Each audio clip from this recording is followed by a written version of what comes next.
This is Giles Martin, and you're listening to the Fab 4 Free For All.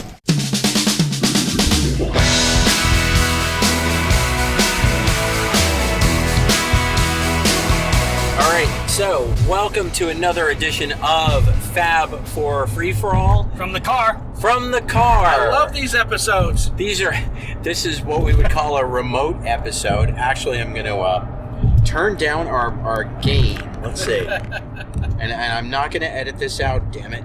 So, you're hearing us raw. You're hearing us raw, sis boomba. So yeah, I mean, we've done these before after events like this, and we are now on our way home from having been.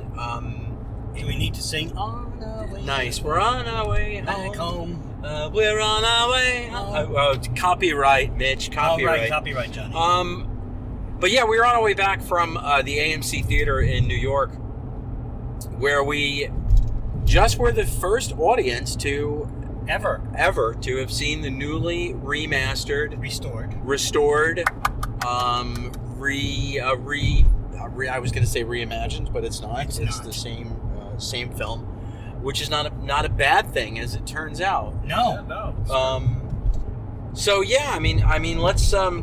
Well, we should say we were in the audience of Michael Lindsay-Hogg. Yes, Michael Lindsay-Hogg was present. Also did like a little Q&A before. Yes, with journalist Alan Light and Jonathan Clyde of Apple. Yeah. Yep. So that was kind of cool. You know what? Let's talk about that a little bit, if you don't mind. No, of course not. Because I actually learned something. When Michael said that Paul came to him and wanted to do a concert film, him to film a concert, and all he wanted Michael to do was film like a little trailer for the concert. Right. That actually, I didn't know that. That's a good point, because it became a whole movie based on that, what was supposed to be a trailer. Yeah. You know, that's a good point. But he had a lot of footage, though, for a little trailer. For a trailer for a Beatles show. I recorded 57 hours worth of footage for a trailer. That's a long concert. That's a tractor trailer, babe. That's really anyway. But but the Q&A was nice, because really a lot of it was just about the idea that this was an idea whose time had come, which we kind of all know. But they knew it. And when we said, "Oh, how come they're not releasing it?" They told us they were going to do it when they released Get Back, and evidently Jonathan Clyde said at the end that everybody involved knew that Let It Be was coming out no matter what. Yeah, it's just that we didn't know. Well, Jonathan was afterwards, when I was talking with Jonathan, he was saying that, it really did feel like exactly the right time. Right. He said, wow, 3 years since, and he's like, oh my God, really, it's like almost 4 years since Get Back. That's right. Well, no, it's not. It's 3. Yeah, but not yet 3. Right. Well, I guess he's talking about the production of it. Yeah. I'm guessing. Yes. But here it is that many years later, and it's like, okay, now it's definitely time. Right. So, but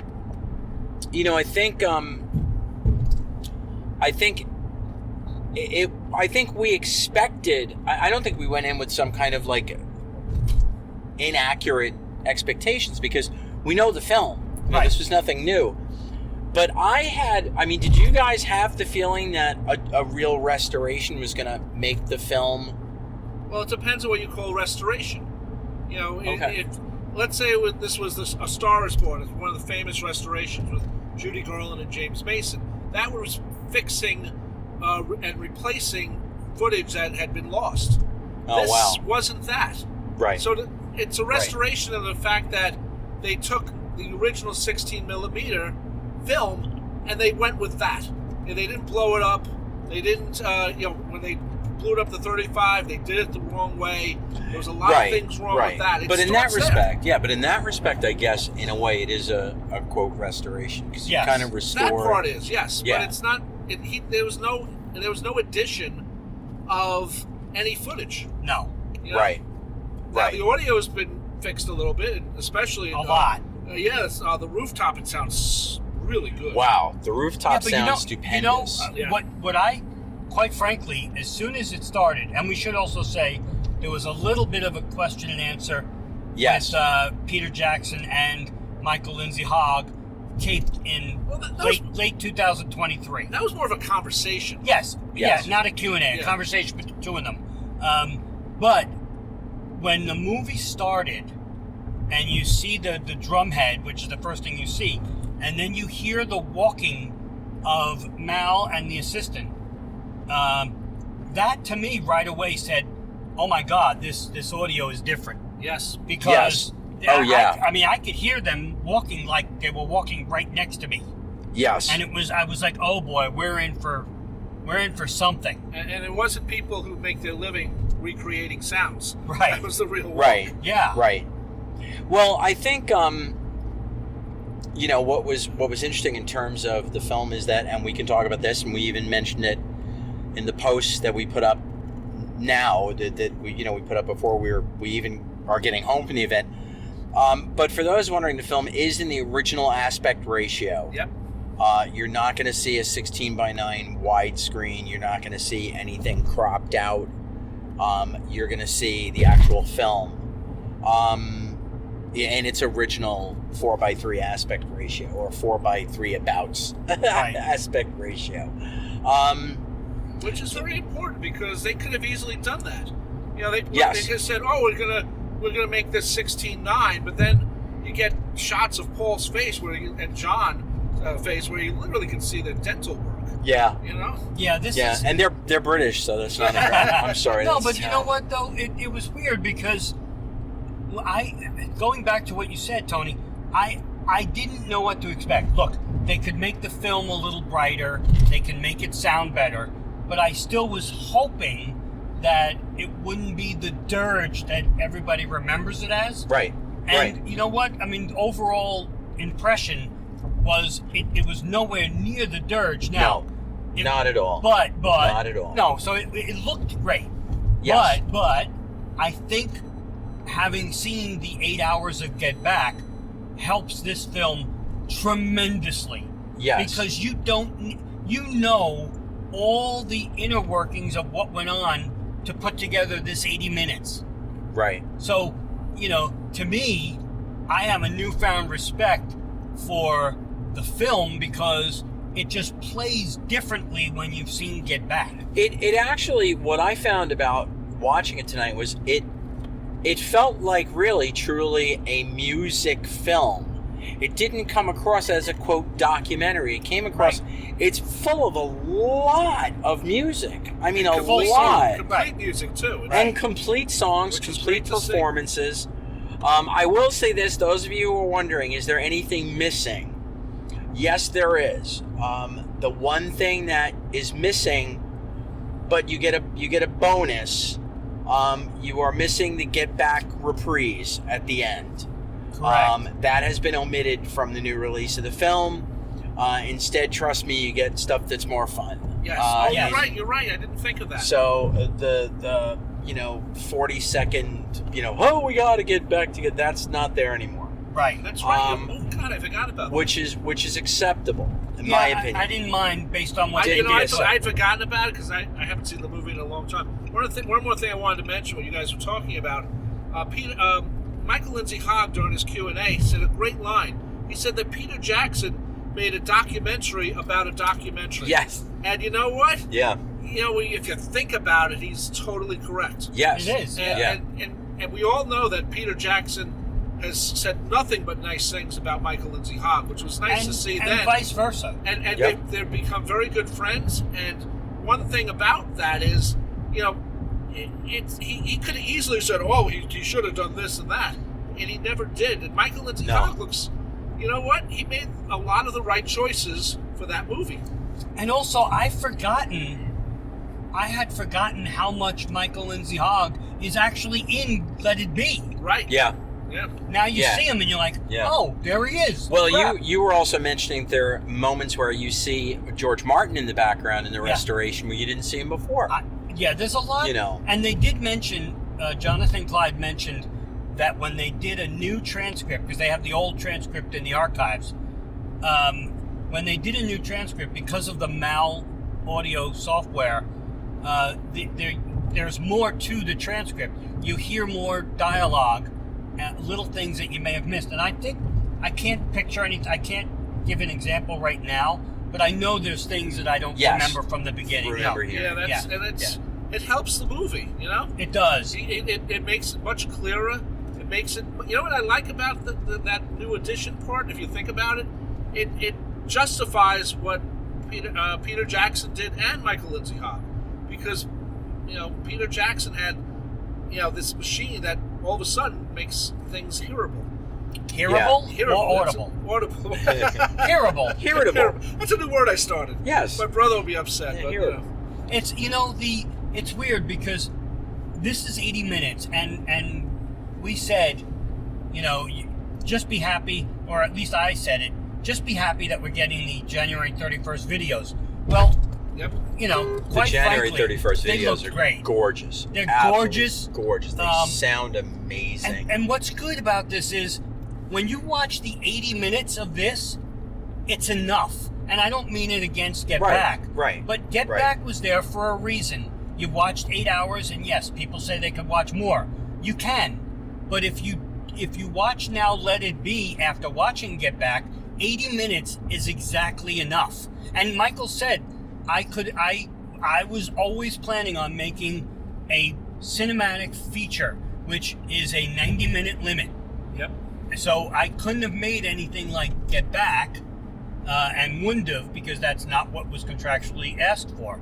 So, you know, when I saw it, like the 80 minutes, and you know the movie, so you know what's coming up. But now there are so many things that I said to you, Tony, George looks so young. Yeah. And I didn't notice that in Get Back. And he doesn't, even the fight, I'll play if you want to play, it doesn't come off as harsh after you've seen Get Back. And, right. And now... Well, also, you hear it better. And in the movie, it's there to show there's a difference going on. But because we've seen it in a different light from Get Back, it doesn't shock you as much. Well, and I think also, too, I mean, there are a couple of things, to me, just to bring out the things that I think were sort of radical changes, I think, in Beatle folklore, in a sense that part of, I think, and correct me if I'm wrong, but I think part of the reason why the whole I'll play whatever you want me to play or I won't play at all is that the original audio made it seem as though we were eavesdropping on two people arguing. That's a great point.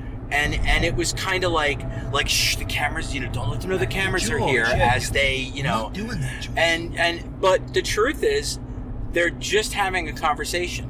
Right, they're talking about the song. They're talking about the song. They're talking about what's been going on. About look, I feel like it's like the other day, and I feel like I was, I'm not out to get you. That's a great point. And part of it is now that the audio is brought forward, and it just seems like this is a scene of what's going on here. We're doing the song. Rather than, it always seemed like you were hearing the clunk, clunk, clunk, clunk of the instruments, and in the background you're hearing Paul going, well, I don't want to ball, Yeah, I'm not trying to say that. You always think I'm saying that. Yeah, and it felt like you were eavesdropping on two people fighting. Right, and now it doesn't seem like that. Yeah. That's a great point. And also, the other thing, I mean, I know the movie came out after Abbey Road, but you know what? Paul didn't allow George to play those riffs he wanted to play on Hey Jude. But on Abbey Road, a lot of those riffs type of sound where George plays, riffs after lines is there. And Paul must have changed his mind or whatever. I can't see those riffs on Hey Jude, but on a lot of the songs on Abbey Road, there's a lot of that George echoed guitar, which he likes to do. Which he did on Real Love. That's it. Real Love is totally George, a guitar thing, because Paul's not going to tell him not to do it. Right. But the other 2 points that come to mind, and this is based on the restoration, and or the whatever you want to call it. It's the restoration. The restoration, but because that's what they say. It's restored. I think 2 points that we've been. Online, there's this constant back and forth over John and Yoko doing their little waltz. Are they disparaging George? Is it being disrespectful to George? Is it this? Is it that? And The thing that I appreciate about it is at the very end of the waltz, in the new, this new looking version, you see George with like this really sweet grin on his face after they finish doing their waltz together. After John bows and they do the little funny thing, and George has got a big smile. And I said this to Michael Lindsay-Hogg as we were leaving, and Michael said, "Thank you for noticing that." He said that was a moment when the family was really, really happy. He said it was a happy moment for the family and there. when he's talking about the family, he means the Beatles. He means the Beatles, yeah. And we should note that Sean Lennon Yeah. was in attendance tonight. But he disappeared at one Yeah, point. well, yeah, but I can only imagine what Sean was feeling. 35? Mm-hmm. I can only imagine what Sean was feeling when watching the waltz thing.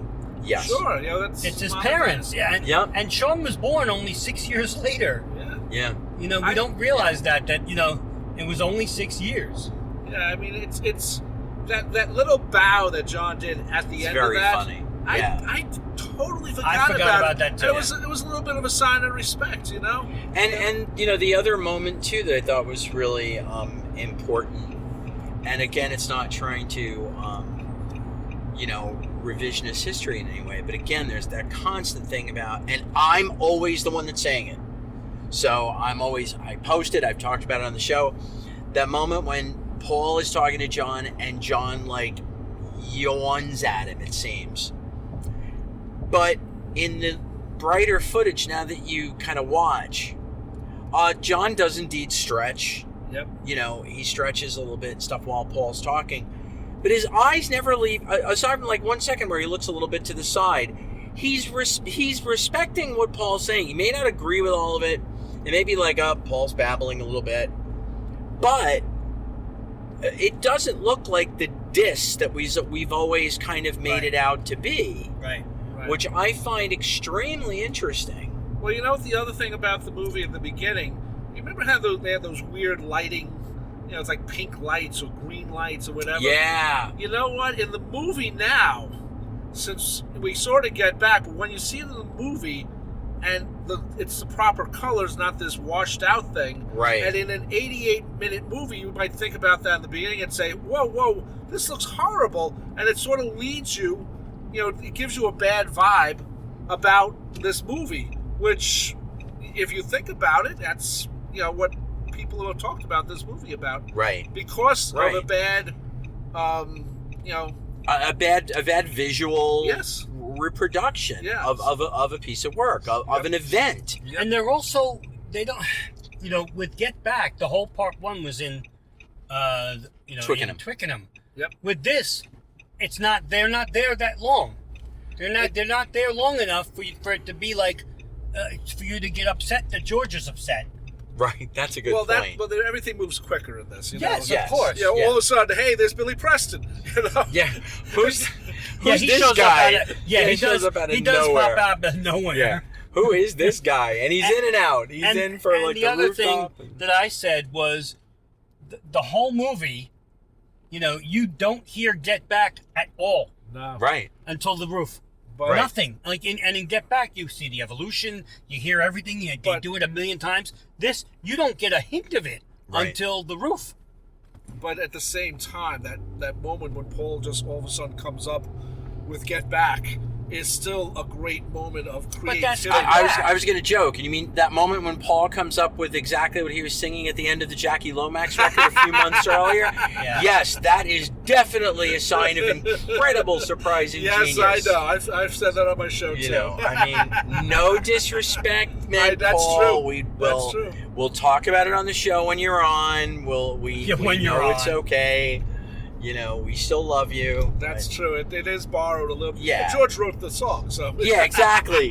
Isn't that ironic? Can you imagine? I wonder if George in the background the whole time is going, "Bastard, I wrote that for Lomax a couple of months ago." What he's doing. And he suddenly thinks it's a song. And listen what I came up with. And then George goes, "I'm going to take something in the way she moves, and I'm going to make my own there song." There you go. I'm going to steal it from your guy, James Taylor. Yeah, exactly. That's very funny. No, but it was, it was so weird because I just felt like all the cuts to what we know is coming in the movie Yeah. is so fresh now.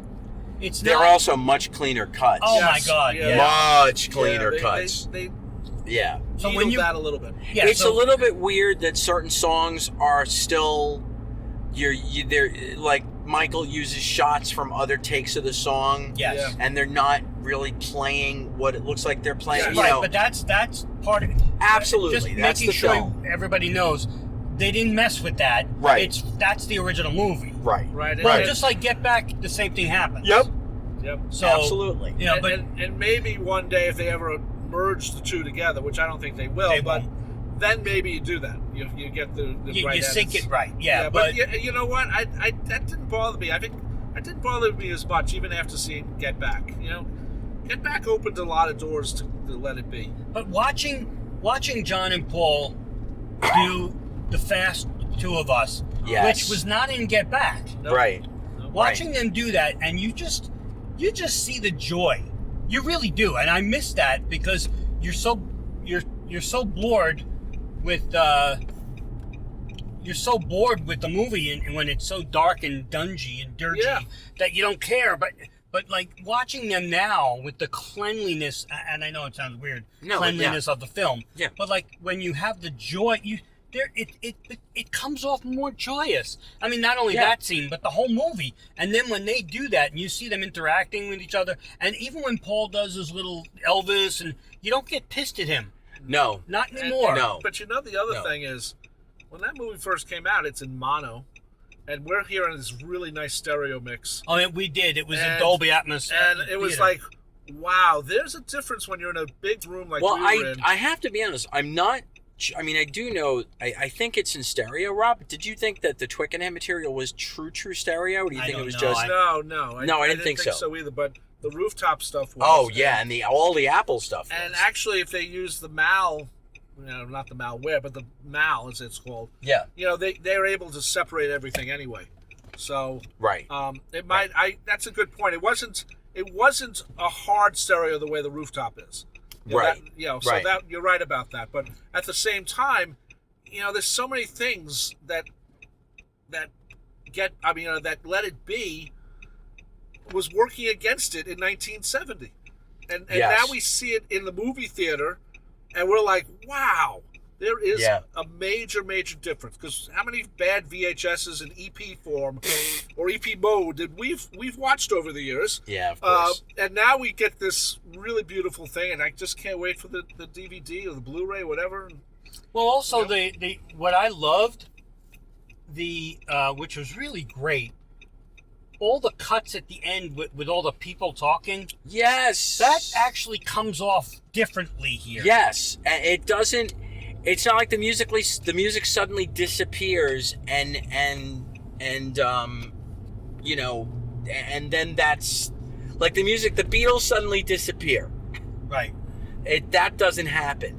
You actually get like the Beatles that are still part in was there. changed. The original movie they dropped it much lower. Yes, So it was really nice to still. and that's a nice thing. Yeah, That's Yeah. a very nice thing. it was really nice to still hear the Beatles while Yep. that other stuff was going. Yeah, but that lady, it just doesn't make sense. That's that's- still. I still love that. She's the only non-Beatle that got applause in the whole movie, man. And I'm sorry, I So- booed that guy that said, "Well, this is all good and well in its place." In its but- place. No, here. I booed. I don't That's care. such a British thing, Oh, I know. Like the Beatles are fucking playing on the roof, and the guy's like, "Well, it's really a bother that all the businesses." Shut up. But you know what? You guys are right. It didn't interfere with the movie like it seemed to do in the first. The re-editing helps, or the remastering of The audio. restoring. Well, yeah. what they seem to do a little bit less of, and I may be wrong, but what they seem to do a little less of is that when you, in the past audio mix of the film, when you, and sadly they did it in the Peter Jackson and Get Back as well. As soon as you went out on the street and you went off the roof, everything got an echo. Just a everything little bit. Just a little picked bit. up a little bit, You're but in the original Let It Be, I think it was stronger. I'd have to watch. I think again, in but this mix, I think very little echoes added when you're off the roof, and they don't bring the volume down as But I don't much. mind. I didn't mind that because that makes me feel like I'm on the street. Yeah, listening. absolutely. There was a difference didn't mind when they were on the street and they were getting the quotes, but it wasn't as dropped. I thought it was a nice mix. I definitely thought it was a great mix. How many times we see that go, why'd they do that? Right. You know? Right. But now it makes more sense. Yeah, and it, I mean, overall it was I mean, I don't know, what would you say? I mean, did you guys get more out of it than you expected to? Yes. Did you think it was much more. I definitely think so. I've told you so many times that I've said it on the show a million times. I think the original is boring. I don't care if it comes out. But now I will watch this again on Disney Plus. And again, I don't mind giving money to the mouse. Because you're going to give it to the mouse now and be able to watch it for a month and then cancel. Or you're going to probably buy the DVD if it comes out and you're still going to give the mouse money. Right. So, come on. They're the ones releasing it. I think overall it was a much different experience. I have a newfound respect for the movie and for Michael Lindsay-Hogg because Michael Lindsay-Hogg is just a cool guy. I do too. He's 83, whatever. He'll be 84 in May, but he's just a cool guy. He knows what was going on, and he was okay with Peter Jackson doing everything. And you know what? Even if Michael is looking at and applying a slightly different lens to what he did, right, to projecting it to an audience, but I think, judging from the way he was and chatting with us afterwards and whatnot, I think there was definitely was sincerity. Oh God, yeah. Oh yeah, he appreciates what everyone's saying to him. Yes, because Peter Jackson started it. You got to say. He says, hey, you got to appreciate what this guy did. And once Jackson's saying it, everyone's, oh, maybe he's right. And then you watch it, and you realize he is right. And Michael was sitting directly behind us. Right behind us. Literally directly behind us. Yeah. And for anybody we were in our usual spot. We were between, somebody and Elvis Costello. Yeah. Elvis Costello's in front of us. Right in front of us. Michael Lindsay-Hogg was sitting right behind us. Yeah, that was kind of cool. So it was, and for those who remember my story from 2017 with the when we listened to Sgt. Pepper and Elvis Costello sat in front of me, literally in front of me on a couch with a huge hat on, and I went up to him, and even though we weren't seeing anything, I went up to him and said, listen, it's always the guy with the hat sitting in front of the short guy. And he laughed, even though we had no visuals. And of course, he comes in today. And offered to take off his hat. Yes, he did offer to take off his hat. But today, figures, he comes in, he's wearing a baseball cap, not a big hat, but he's sitting in front of me. Right in front of you. Right in front of me. I'm like, come on, dude. That's funny. No, but it was, he said at the end, Tony asked him, what'd you think? And he said it was brilliant, he loved it. What can you say, Right. I mean, and it's really nice because, Elvis is truly a fan. Right. And Elvis is really a very, very, very, very big Beatles fan, and and I mean, it's very funny. One of the few Beatle fans, I guess, who got to do a bunch of songs with one of them, which is very fun. Yeah, so it was a great experience. I honestly think you should give up the $9, whatever it is. I'm not making any commission for the mouse, but I honestly think this was a very different experience, at least for me.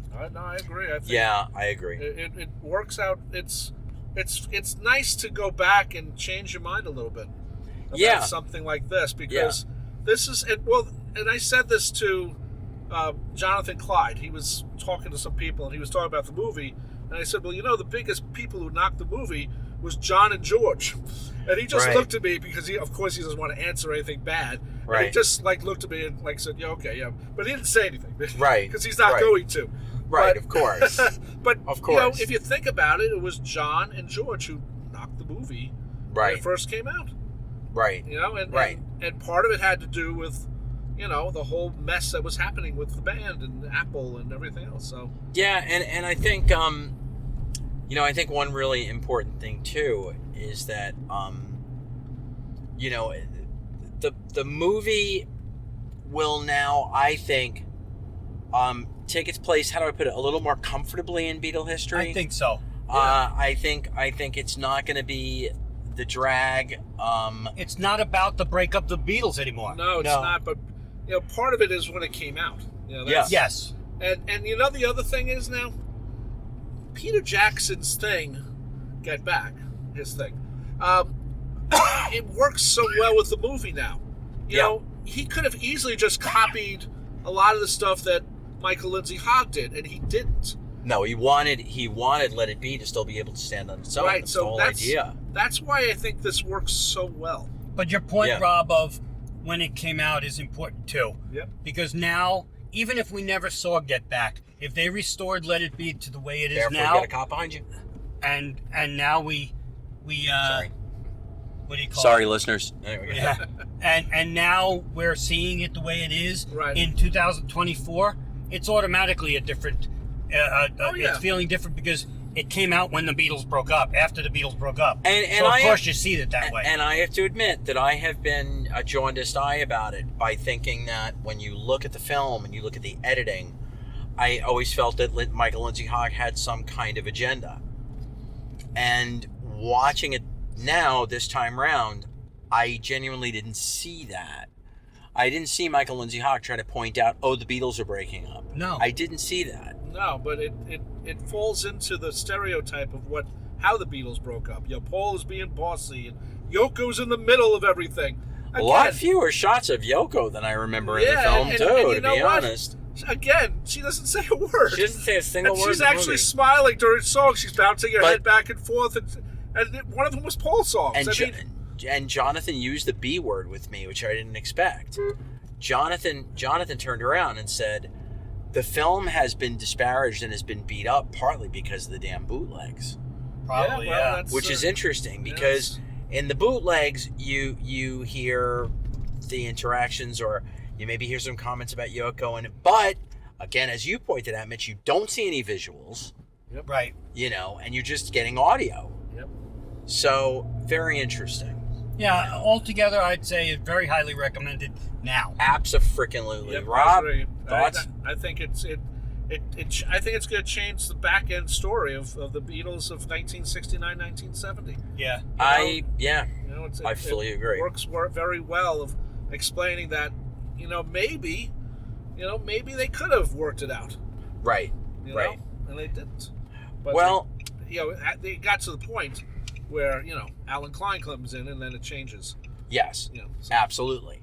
Well, I think we've all, what do we say, thumbs up universally? Oh, definitely. Abso-friggin-lutely. So, so this has been our riding in the car with Beatle fans episode of Fab 4 Free For All. I want to thank you all for tuning in. See how it's amazing that the show ends exactly when we're dropping Tony. Isn't it amazing? Isn't it amazing? So I'm your moderator who's getting out of the car. Thank God. Tony Triguardo, and joining me as they always do are Mitch Axelrod and Rob Leonard. And man, you know what you should do? What's that? On the Beatles Christmas album, walk out the car with the Echo. Oh yeah, there you go. Walk away. Walk away. Say Happy Christmas. Happy Let It Be. No, bye, thanks everybody. That was great. See you soon. Bye-bye. Fab 4 Free For All was edited and produced by Tony Triguardo at Word of Mouth Studios in Westbury, New York. The opening and closing theme is My Dolly by the band The Badge, featuring longtime listener Jeff Slate, available on its debut album Digital Retro and recent Best Of compilation, as well as from the Fab 4 Free For All website. Thanks for listening to Fab 4 Free For All.